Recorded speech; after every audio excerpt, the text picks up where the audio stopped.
Nanone muraho bakristo bavandimwe, uyu ni Jacques Masengesho, naho ikiganiro ni uhagazehe.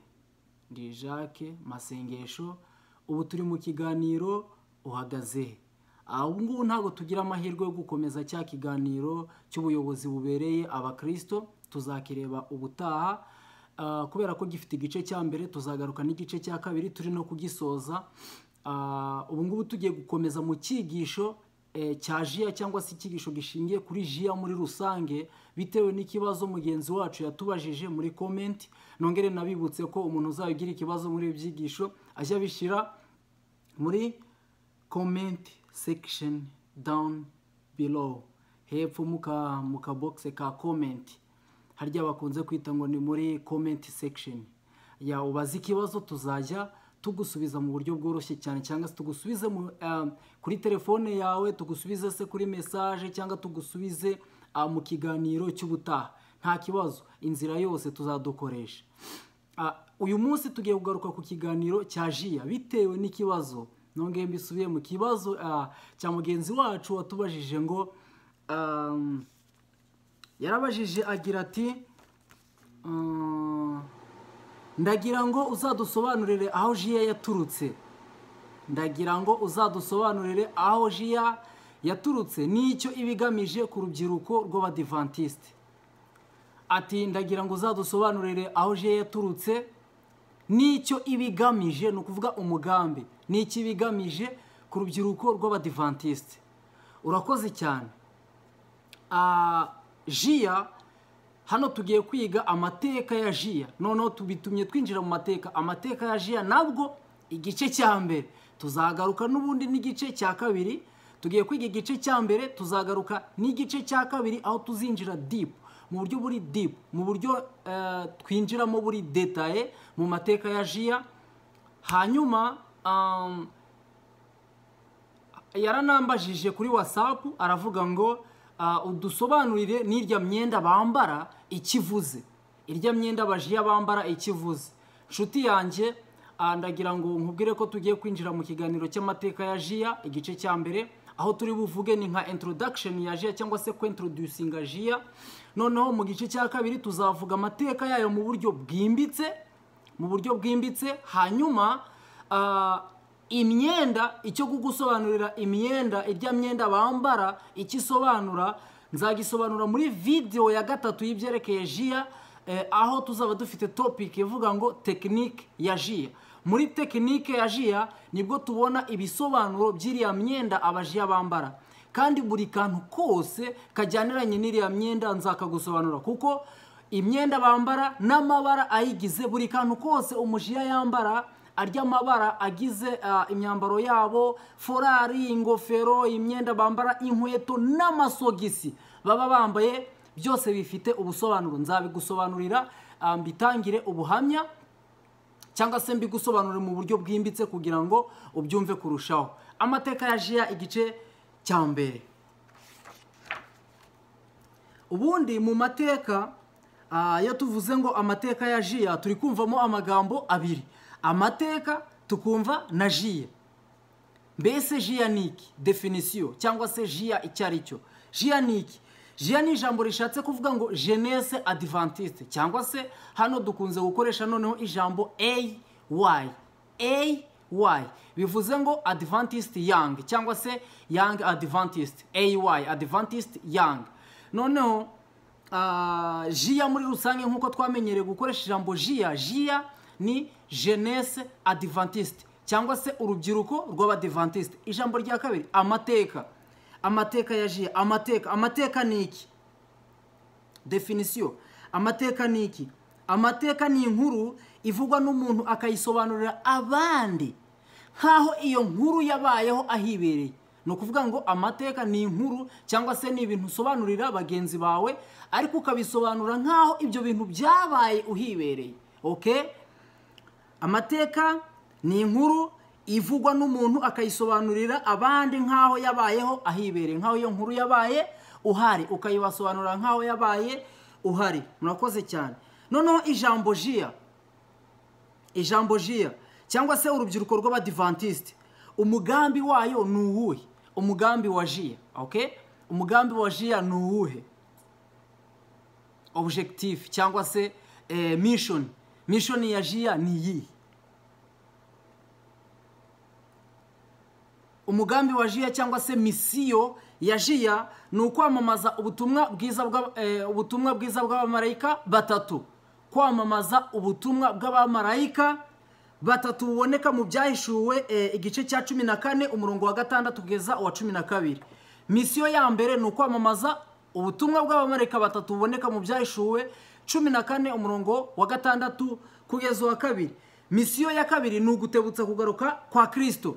Gutebutsa kugaruka kwa Kristo, Matayo 24 umurongo wa 14. Matayo 24 umurongo wa 14 biri muri misiyo y'abajiya, gutebutsa kugaruka kwa Kristo. Misiyo ya gatatu ni ukwibuka ko turi abasirikare. Misiyo ya jiya cyangwa se mission ya gatatu ni ukwibutsa abasore, ni ukwibutsa urubyiruko, ni ukwibutsa abajiya muri rusange ko turi abasirikare. Urwa kabiri rwa Timoteyo, kadusoma urwa kabiri rwa Timoteyo. No, Bibiliya imbaye kure iri hirya. Ariko ushobora gusoma mu rwa kabiri rwa Timoteyo igice cya 2 umurongo wa 4, aho bakubwira amagambo akwemeza yuko nta waba mu by'ubu buzima cyangwa se umusirikare ntiyaba mu by'ubu buzima ngo bakinejeje uwamutumye. Ntago waba mu by'ubu buzima ngo ubukinejeje so wagutumye. Urahabonamo amagambo avuga atyo. Urwa kabiri rwa Timoteyo igice cya 2 umurongo wa 4. Noneho ndagira ngo mbivuge nihuta ibi bintu byo gusobanura jiya cyangwa se kuintroducinga jiya n'umugambi wayo, kuko biri mu kibazo wambajije. Muri misiyo ya jiya kandi havuga guhugura. Misiyo yacu cyangwa se misiyo y'abajiya harimo no guhugura urubyiruko no kurwibutsa impagarike yarwo ko atari yarwo bwite. Kwibutsa urubyiruko ko impagarike yawo atari yabo bwite, ko impagarike yarwo ikwiriye gukoreshwa neza umurimo wa sebuja cyangwa se umurimo w'uwabatumye cyangwa se umurimo w'umwami wabo. Ni ukubibutsa neza ko impagarike yabo atari yabo bwite, kandi ko iyo mpagarike yabo igomba gukoreshwa neza mu murimo w'uwabatumye. Impagarike yanyu urubyiruko igomba gukoreshwa neza mu murimo w'uwabatumye. Reka dusome Rengera Ubuzima page ya 57, volume ya 2, page ya 57. Rengera Ubuzima volume ya 7 page volume ya 2 page ya 57.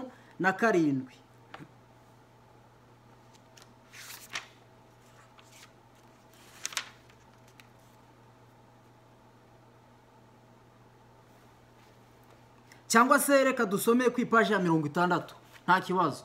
Reka dusome kuri paje ya 60 nabwo urahumva. Ariko mu kwibutsa ruriya rubyiruko ko impagarike yarwo atari yarwo bwite, cyangwa se no muri misiyo y'abajiya, mission ya jiya, usome muri Rengera Ubuzima volume ya 2 page ya 57.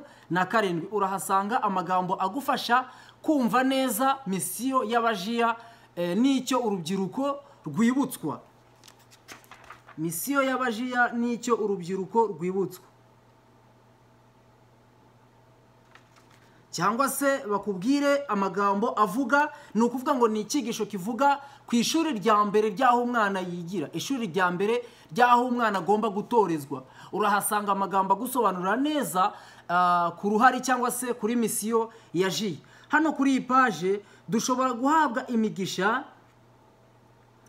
guhabwa imigisha yadusezeraniwe cyangwa se yadusezeranije Uwiteka, ni ukuvuga Uwiteka, turamutse twumviye amabwiriza yahawe Abisirayeli ba kera yerekeye kurera no kwigisha abana babo.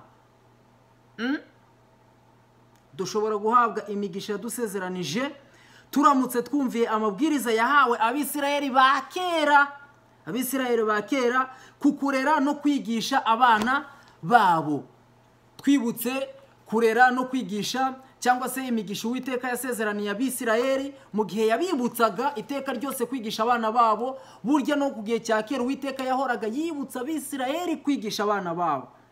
Mureke abasore ni hariya kukusuba ibanza, mureke abasore baje mbere vuba kandi bagezaho bifuza kugera mu byo gushaka ubwenge. Mureke abasore baje mbere vuba kandi bagezaho bifuza kugera mu byo gushaka ubwenge, kandi uko biga nabo baje bigisha abandi, uko biga baje bigisha abandi. Kumara igihe kirekire wiga udakora kandi se ushoboye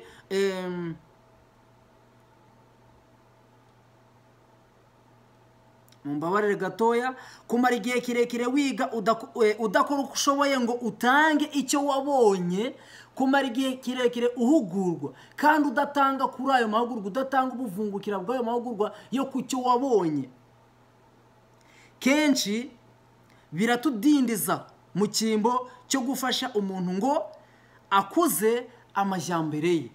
Iyo umaze guhugurwa, iyo umaze kubwirwa, ariko nyamara ibyo wabwiwe ntubikoreshe, ntugende ngo ubisangize abandi, ntugende ngo uhugure abandi, icyo gihe birakudindizaho kugira ngo bigende bikungura ubwenge, bigende bigira icyo bimarira sosiyete. Sinzi ko turangiza iyi introduction, ariko reka nsome vuba vuba noneho kugira ngo video yacu itavaho iba ndende. Kuva kera Imana yagiye isaba ababyeyi kwita ku bana babo no kubigisha. Kuva kera Imana yahoze ihamagarira ababyeyi guhugura abana babo no kubigisha. Gutegeka kwa 2 umurongo wa 6 kugeza wa 7. Dukomeze. Nibyo Imana yajaga isaba abanya Isirayeli, yabasabaga kujya bahora babyigisha abana babo. Ibyo rero byaje gutuma habaho ishuri ry'abana b'abahanuzi. Uko Imana yagenda isaba Abisirayeli kwigisha abana babo, ibyo byatumye habaho ishuri ry'abahanuzi. Iri shuri ryari rigendereye kwigisha urubyiruko ibi bikurikira: amategeko y'Imana, amateka, indirimbo zera n'ibisigo n'ubuhanuzi. Tumanuke hepfo. Umugambi w'ayo mashuri wari uwo kumenyesha urubyiruko ubushake bw'Imana ndetse n'inshingano za muntu mu kugandukira Imana. Dukomeze. Ibi byatumye urubyiruko rwitabwaho, rugakura rusobanukiwe neza n'umugambi ndetse n'umurimo by'Imana. Ellen White nawe yagize icyo avuga ku rubyiruko. Ellen White yagize icyo bivuga, reka mbivuge mu magambo make. Ellen White nawe yagiye avuga byinshi ku rubyiruko. Yagize ati: dufite abasore b'abasirikare b'abasirikare. Nta kwibaza ku byo abajiya bari cyo, nta no kuvuga ngo mbese kuko ibitwara nk'abasirikare, ahubwo ni abasirikare. Dufite abasore b'abasirikare bashobora gutsinda babaye bigishijwe neza kandi bagaterwa umwete. Tubifuriza imigisha y'Imana. Turashaka ko bakora uruhare rwabo muri gahunda yateguwe kugira ngo bafashe bagenzi babo, bahugure bagenzi babo. Aya ni amagambo yavuze mu gitabo, sinamenye icyo ari cyo, niba ari ikinyamakuru, sinabashije gukora ubushakashatsi ndebe icyo bisobanuye, ariko urabona ko ari ST. Wenda muri video ikurikira tuzaba tuzi aya magambo icyo avuze. Ariko yayavuze tariki ya 29 kugeza kuri 30, no kuvuga byari nk'ikinyamakuru z'ukwezi kwa mbere cya 893. Arongera ati: hamwe n'izi ngabo z'abasore, ngo hamwe n'izi ngabo z'abasore, hamwe n'izi ngabo z'abasore bigishijwe, bateguwe, mbega uko ubutumwa bwiza bw'uwabambwe ku musaraba akazuka mu bapfuye bwakwira ku isi yose, dufatanyije n'izi ngabo z'abasore z'abajiya, dufatanyije n'izi ngabo z'abasore bigishijwe neza, ngo mbega uko ubutumwa bwiza bw'umwami bw'uwabambwe ku musaraba akazuka mu bapfuye bwakwira ku isi yose. Aya magambo yayavuze mu gitabo cyitwa Message to Young, cyangwa se ubutumwa ku basore, page y'196. So urubyiruko reka ruje ruhugura. Iyi yari introduction ya jiya y'ukuntu cyangwa se umugambi wa jiya.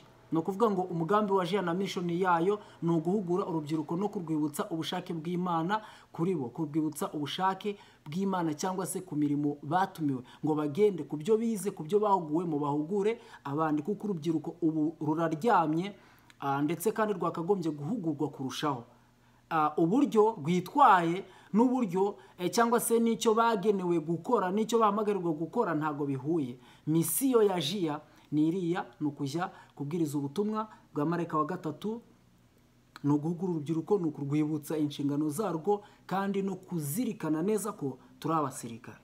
Nta waba mu by'ubu buzima cyangwa se nta musirikare waba mu by'ubu buzima ngo abakinejeje uwamutumye. So tuzareba amateka ya jiya next time muri video ikurikira, kandi tuzasobanura imyenda noneho mu buryo bwimbitse, ijambo kurindi, turi kwiga tekinike ya jiya. Murakoze cyane, mugire ibihe byiza abasore. Thanks so much.